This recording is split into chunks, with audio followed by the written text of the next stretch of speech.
Hello everyone, आज का हमारा टॉपिक है राइबोसोम। आज हम पढ़ेंगे राइबोसोम के बारे में। इसका पहला पॉइंट है ribosome term given by Claude, यानी कि राइबोसोम शब्द जो किसने दिया था? क्लेड ने दिया था। ठीक है, ये चीज़ ध्यान में रखते हैं, क्लेड ने। ठीक है, शब्द दिया था राइबोसोम, ना कि इसकी खोज की थी।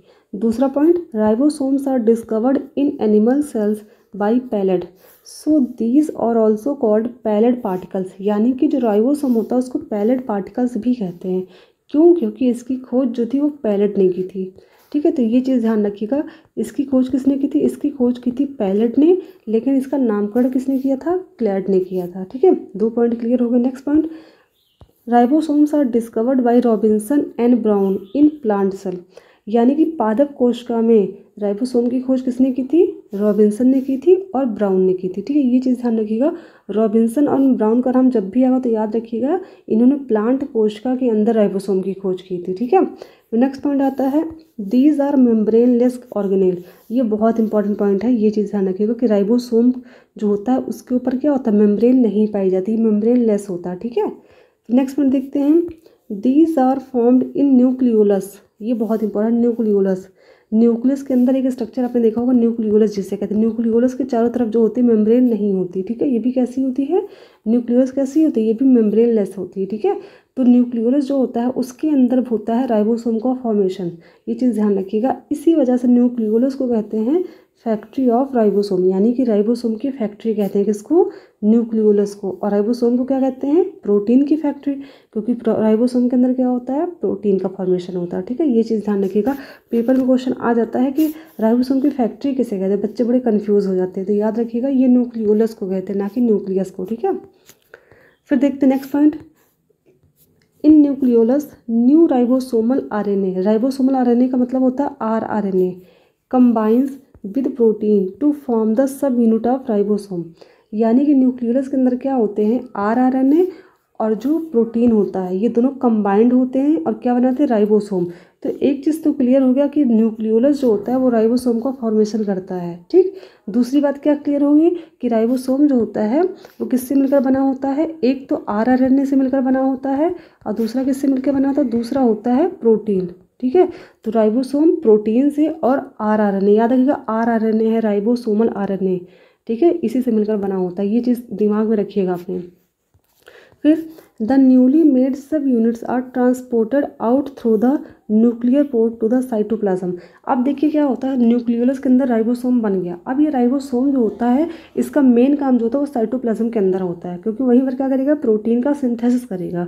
ठीक है, जो कि हम लोग पढ़ चुके प्रीवियस क्लास में, जब हम लोगों ने पढ़ा था एंडोप्लाज्मिक रेटिकुलम पढ़ा था, हम लोगों ने पढ़ा था गोल्गी बॉडी, तो वहाँ पर हमने देखा था कि राइबोसोम कैसे अपना काम करता है। ठीक है, अब ध्यान दीजिएगा, न्यूक्लियस के अंदर राइबोसोम बन जाता है तो जो न्यूक्लियर पोर होते हैं, ऐसे न्यूक्लियस कैसा स्ट्रक्चर होता है? ऐसे स्ट्रक्चर होता है ना, मेम्ब्रेन होती है, बीच बीच में क्या होता है? पोर पाए जाते हैं। तो जो पोर होता है, यहाँ न्यूक्लियोलस होता है, यहाँ से क्या होता है? यहाँ जब पोर होता है उस पोर से राइबोसोम क्या हो जाएगा? बाहर चला जाएगा और जा करके जो एंडोप्लाज्मिक रेटिकुलम होते हैं उसके ऊपर जा करके सरफेस से सिस्टर्नी से क्या होता है? लग जाता है। ठीक है, अटैच हो जाता है और यहीं पर प्रोटीन का सिंथेसिस करता है। ठीक है, तो याद रखिएगा कि न्यूक्लियोलस पर पाया जाता है और न्यूक्लियस से बाहर किसके थ्रू जाता है? न्यूक्लियर पोर्स के थ्रू जाता है। ठीक है, वो कहाँ जाता है? साइटोप्लाज्म में, जहाँ पर एंडोप्लाज्मिक रेटिकुलम पाया जाता है। ठीक, तो सारे राइबोसोम जो होते हैं एंडोप्लाज्मिक रेटिकुलम पर ही नहीं पाए जाते, कुछ फ्री फॉर्म में भी होते हैं, यानी कि कुछ मुक्त अवस्था में भी पाए जाते हैं। ठीक है, और इनका साइज बहुत छोटा होता है राइबोसोम का।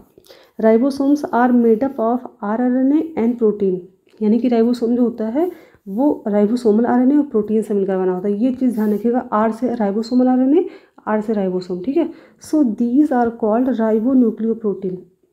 तो इसलिए राइबोसोम को क्या कहते हैं? राइबोन्यूक्लियोप्रोटीन भी कहते हैं। ठीक है, फिर next point, it is compose of 2 सब यूनिट स्मॉलर एंड लार्जर, यानी कि राइबोसोम जो होता है वो 2 यूनिट से मिलकर बना होता है। 2 यूनिट में एक होती है छोटी, एक होती है बड़ी, यानी कि ऐसे यूनिट होती है, ऊपर बड़ी होती है और एक छोटी यूनिट होती है। ठीक है, 2 यूनिट मिलेंगी आपस में और क्या बनाती हैं? Ribosome. The smaller sub unit is where the mRNA bind and is decoded, यानी कि जो स्मॉलर सब यूनिट होती है यहाँ पर क्या होता है? mRNA बाइंड होता है। ठीक है, ये बहुत इंपॉर्टेंट है। आरआरएनए और जो mRNA, इन दोनों पॉइंट को अलग से याद रखिएगा कि आरआरएनए का मेन काम होता है राइबोसोम के फॉर्मेशन में, वो बनाता है, लेकिन जो mRNA होता है वो राइबोसोम के जो छोटा वाला यूनिट होता है उससे ये बाइंड होता है, ठीक है। And is decoded and is the larger sub unit the amino acid gets added. और जो लार्जर सब यूनिट होता है उससे क्या जुड़ा होता है, अमाइनो एसिड, ठीक है। और बाद में यही अमाइनो एसिड मिलकर क्या बनाते हैं, प्रोटीन का फॉर्मेशन करते हैं। तो याद रखिएगा स्मॉलर सब यूनिट से mRNA जुड़ा होता है और लार्जर सब यूनिट से अमाइनो एसिड जुड़ा होता है, ठीक है। Get added both the sub units contain both protein and ribonucleic acid components. Ribonucleic acid का मतलब क्या होता है, RNA, ठीक है। क्या होता है, RNA होता है। यानी कि दोनों सब यूनिट के पास क्या होते हैं, प्रोटीन भी पाए जाते हैं और RNA भी पाया जाता है, ठीक है। इनका साइज कितना होता है, तो इनका साइज होता है 150 एंगस्ट्रॉम से 250 एंगस्ट्रॉम होता है, ठीक है। चलिए अब बात करते हैं इसके टाइप्स की, यानी कितने टाइप के होते हैं। शायद सबको ये चीज़ पता होगी, दो तरह के होते हैं, 70S और 80S, ठीक है। 70S राइबोसोम और 80S राइबोसोम। हम लोगों ने अभी तक माइटोकॉन्ड्रिया पढ़ा है, आपने पता होगा कि जो 70S राइबोसोम होता है वो माइटोकॉन्ड्रिया के अंदर भी पाया जाता है और जो क्लोरोप्लास्ट होता है उसके अंदर भी पाया जाता है 70S। और 80S कहाँ पाया जाता था, इसको आप कमेंट सेक्शन में बताइएगा, ठीक है। फिलहाल मैं इसको नहीं बताऊँगी, अगर आपने मेरी प्रीवियस क्लास देखी तो आपको ये पता होगा कहाँ पाया जाता है, ठीक है। फिर नेक्स्ट पॉइंट देखते हैं आगे। हाँ इसी में देखते हैं, हाँ क्या दिया, S refers their size to Svedbergs. अब देखो क्या है एस, यहाँ पर एस का मतलब जो 70S ये दिया गया है और 80S यहाँ पर एस। तो ये जो एस है इसका मतलब क्या, इसका फुल फॉर्म होता है स्वेडर बग्स। क्या होता है, स्वेडर बग होता है जो कि इसकी साइज को डिफाइन करता है, ठीक है। स्वेडर बग क्या एक यूनिट है जो कि इसकी साइज को मेजर करता है, ठीक है।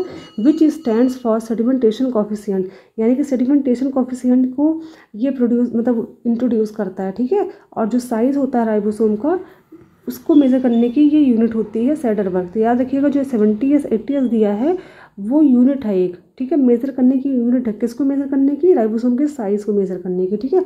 और इसी एस की वजह से, यानी कि स्वेडर बग जो यूनिट होता है इसी की वजह से 70 और 80S राइबोसोम में डिफरेंस किया जा सकता है, इसी यूनिट की वजह से।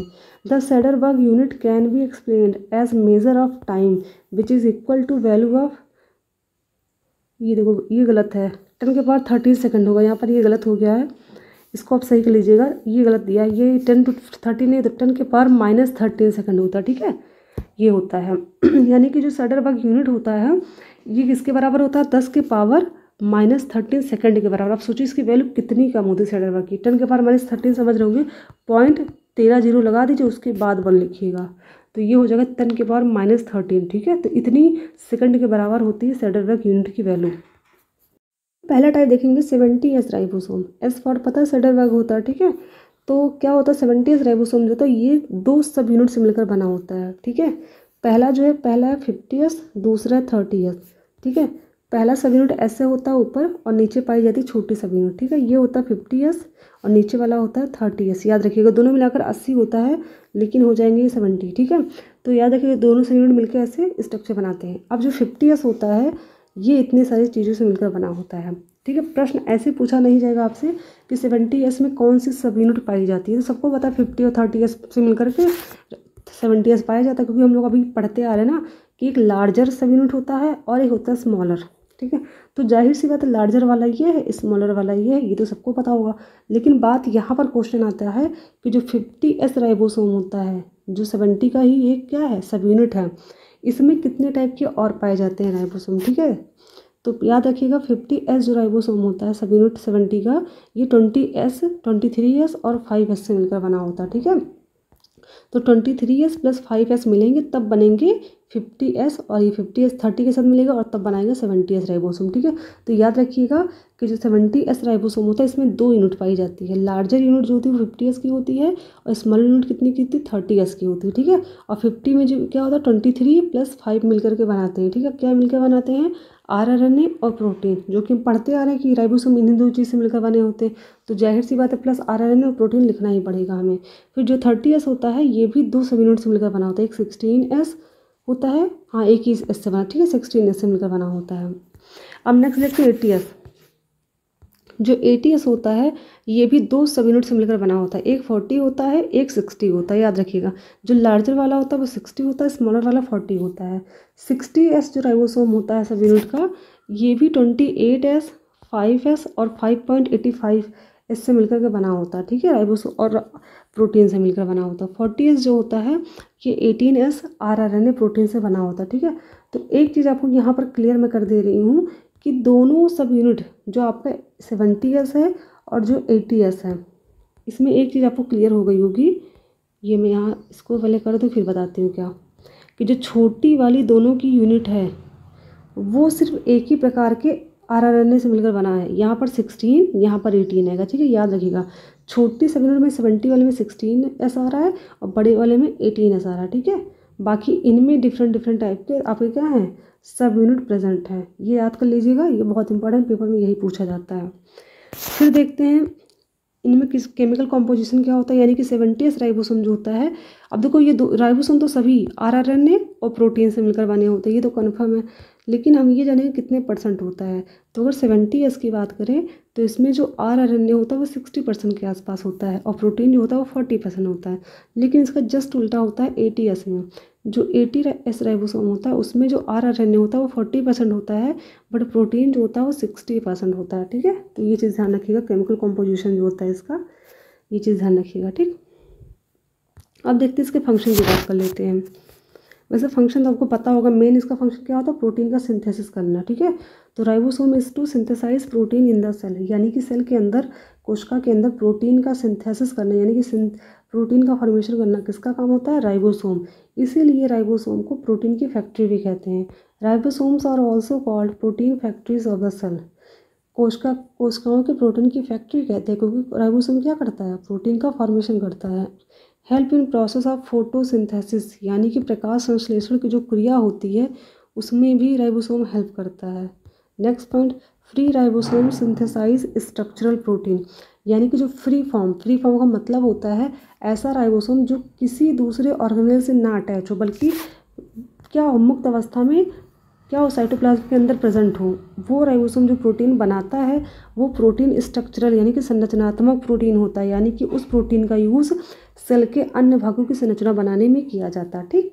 And bounded ribosome synthesize protein for transport, और जो बाउंडेड राइबोसोम होता है, बाउंडेड राइबोसोम का मतलब ऐसे राइबोसोम जो एंडोप्लाज्मिक रेटिकुलम से अटैच होते हैं, वो राइबोसोम वो क्या करते हैं, सिंथेसाइज करते हैं प्रोटीन, जिसका क्या काम होता है, जिसका काम होता है ट्रांसपोर्ट करना, यानी कि परिवहन करना होता है। Convert genetic code into an amino acid sequence, यानी कि जो राइबोसोम होता है वो क्या करता है, जेनेटिक कोड को अमाइनो एसिड सीक्वेंस में क्या करता है, कन्वर्ट कर देता है। The ribosome reads the messenger RNA यानी कि mRNA sequence and translate that genetic code into an specific string of amino acid. जो ऊपर बात कही वही बात कही गई है। देखिए अभी मैंने आपको बताया था कि जो राइबोसोम होता है वो किससे मिलकर बना होता है, rRNA से मिलकर बना होता है, और किससे मिलकर बना होता है, और बना होता है प्रोटीन से मिलकर, ठीक। ये बात तो क्लियर होगी। लेकिन एक चीज़ हमने ये भी बताई थी कि जो एक होता है लार्जर सब यूनिट, ठीक, मैं डायग्राम देखो नीचे दिख रहा है, इसी को बता देती हूँ। ये लार्जर वाला यूनिट है, ठीक है, ये कैसा है, स्मॉलर है, ठीक है। और मैंने ये भी आपको बताया था कि स्मॉलर में क्या होते हैं, यहाँ पर पाए जाते हैं mRNA, और ऊपर ये वाले में क्या होता है, अमाइनो एसिड पाया जाता है, ठीक है। तो यहाँ पर यही कहा जा रहा है पॉइंट को, यहाँ पर इस पॉइंट को क्या कहा जा रहा है कि जो mRNA होता है कि जो मैसेंजर RNA होता है, इस सीक्वेंस को जेनेटिक कोड में क्या किया जाता है, ट्रांसलेट किया जाता है, किसकी सहायता से, राइबोसोम की सहायता से, ठीक है। यानी कि mRNA क्या करता है, reads messenger RNA sequence and translate the genetic code into specific string of amino acid, यानी कि राइबोसोम क्या करता है, mRNA के सीक्वेंस को पढ़ता भी है और साथ ही साथ इसको ट्रांसलेट कर देता है जेनेटिक कोड में। जेनेटिक कोड से किसमें चेंज कर देता है, अमाइनो एसिड में, ठीक है। जेनेटिक कोड में ये होता है, कैसे होता है जेनेटिक कोड में, हम लोगों ने देखा था ना, ये आपने पढ़ा होगा, एडेनिन, ग्वानिन, थाइमिन, साइटोसिन, ये 4 यूनिट में होते हैं ना, इनको किसमें चेंज कर देता है, इनको चेंज कर देता है अमाइनो एसिड के फॉर्म में, कौन, राइबोसोम। ये चीज़ ध्यान रखिएगा। Next point, they are also responsible for converting amino acid monomers into more complex structure called polymer, यानी कि जो राइबोसोम होता है वो मोनोमर अमाइनो एसिड को किसमें चेंज करते हैं, पॉलीमर में भी चेंज करते हैं, ठीक है।